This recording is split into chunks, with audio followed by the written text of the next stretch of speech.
আজকের যাত্রাটা শুরু থেকেই সহজ ছিল না।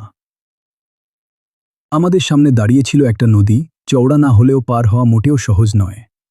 এখানে নিয়ম একটাই, লাফ দিয়ে পার হতে পারলে বাঁচো, না পারলে ভিজতে হবে। এক একজন এক একভাবে প্রস্তুতি নিচ্ছিল।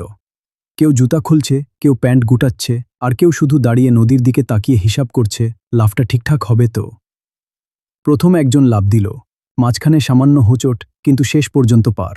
সবাই হালকা স্বস্তির নিঃশ্বাস ফেললাম। এরপর একে একে সবাই কেউ পারল, কেউ সামান্য ভিজে গেল। হাসি, চিৎকার আর একটু ভয়, সব মিলিয়ে পরিস্থিতি বেশ জমে উঠেছে। কিন্তু আসল সমস্যা তখনও বাকি ছিল। মোবাইল। নদী পার হওয়া এক কথা, কিন্তু মোবাইল ভিজে গেলে সব শেষ। ভিডিও, স্মৃতি, সবকিছু। তাই সিদ্ধান্ত হলো মোবাইলটা হাতে ধরে নয়, একটু বুদ্ধি করে পার করব। নদীর ওপর এমন একটা জায়গা আছে যেখানে পানি প্রায় নেই বললেই চলে। একেবারে শূন্যের উপর ভাসানো জায়গা। কিন্তু সমস্যা একটাই।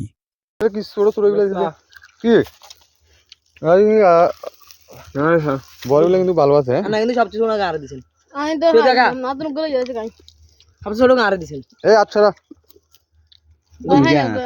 একদম ছোট গাড়ি দিছেন সবাই চিয়ার্স করো, অন্তত দুইটা তো পাইছো। আমি ব্যাগে খান আমি তো বুঝতে তাই আমি বুঝো না